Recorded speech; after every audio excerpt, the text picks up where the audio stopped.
جو باقی آپ ترجمہ خود اپنے آنکھوں سے دیکھیں اور آپ خود ریڈ کریں کہ اور بلند کر دیا ہم نے تمہارا ذکر، یعنی جو بیماریاں تھیں آپ کی زندگی میں، جو مشکلات تھیں، اللہ تعالیٰ نے اس کو تمہاری زندگی سے ختم کر دیا۔ اور ان مع العسر یسرا، بے شک مشکل کے ساتھ آسانی ہے۔ یہ نہیں اللہ نے کہا کہ آسانی کے بعد مشکل ہے، اللہ نے بولا جو مشکل آپ کے اوپر ہے، جو پریشانی آپ کی زندگی میں ہے، اس کے بعد بے شک آسانی ہے۔ مشکل کے بعد آسانی ہے، یقیناً مشکل کے بعد آسانی ہے۔ اس بات پہ یقین کر لیجئے، اس بات کو آپ لوگ بلیو کر لیں، اس بات پہ کہ واقعی مشکل کے بعد اللہ تعالیٰ نے آسانی رکھی ہے۔ دنیا میں کوئی بھی اللہ نے پریشانی انسان کو دی ہے، مشکل اللہ نے دی ہے، یہ نہیں کہا کہ اس کا کوئی حل نہیں ہے، اس مشکل کا کوئی حل نہیں، اس پریشانی کا کوئی حل نہیں۔ اللہ نے خود قرآن مجید میں ہماری تمام پریشانیوں کا، تمام مشکلات کا حل رکھا ہے۔ تو کیسے ہم یقین نہیں کرتے اللہ کی کتاب پر، اس میں موجود اللہ کے کلام پر، کہ کس طرح سے یہ ہماری لا علاج بیماریوں کو خاتمہ کر رہا ہے، کس طرح یہ ہماری جسمانی مرض کو ختم کر رہا ہے۔ تو ان کی باقی ترجمے آپ خود دیکھیں کہ یقیناً مشکل کے بعد آسانی ہے، اور محنت کریں، تحقیق کریں۔ جو آپ پہ بیماری ہے، یہ نہیں اللہ نے کہا کہ آپ لوگ تحقیق نہ کریں، آپ لوگ محنت نہ کریں، محنت بھی آپ لوگ کریں، تحقیق بھی آپ لوگ کریں، لیکن مایوس نہیں ہونا، اور اپنے رب کی طرف چلے جاؤ، اپنے اللہ پر یقین کر لو کہ وہی اللہ ہے جو ہمیں اس مرض میں اگر اس نے مبتلا کی ہے تو وہ ضرور ہمیں شفا یابی دے گا، وہی اللہ ہے جو ہمیں شفا دے گا اس مرض سے، اس لا علاج بیماری سے۔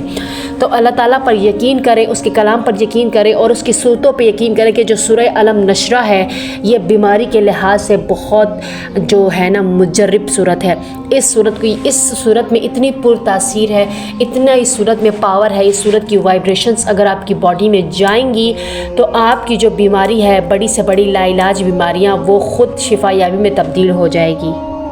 تو یقین کیجئے اللہ پر اور اللہ کے کلام پر، اللہ کی کتاب پر، جو کہ تمام مشکلات کا، تمام مسائل کا، تمام لا علاج بیماریوں کا، ہر قسم کے مرض کا اللہ تعالیٰ نے علاج رکھا ہوا ہے۔ اس سے کام لیجئے۔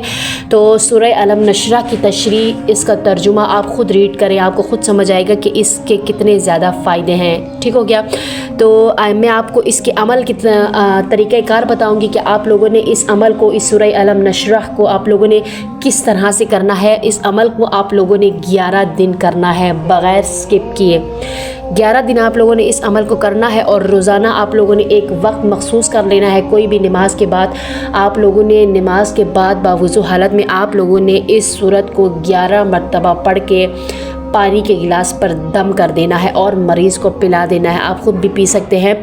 اس کو آپ لوگوں نے 11 دن مسلسل آپ لوگوں نے 11 مرتبہ پڑھ کے اس پانی پہ دم کر کے 11 دن آپ لوگوں نے مریض کو اس پانی کو پلانا ہے۔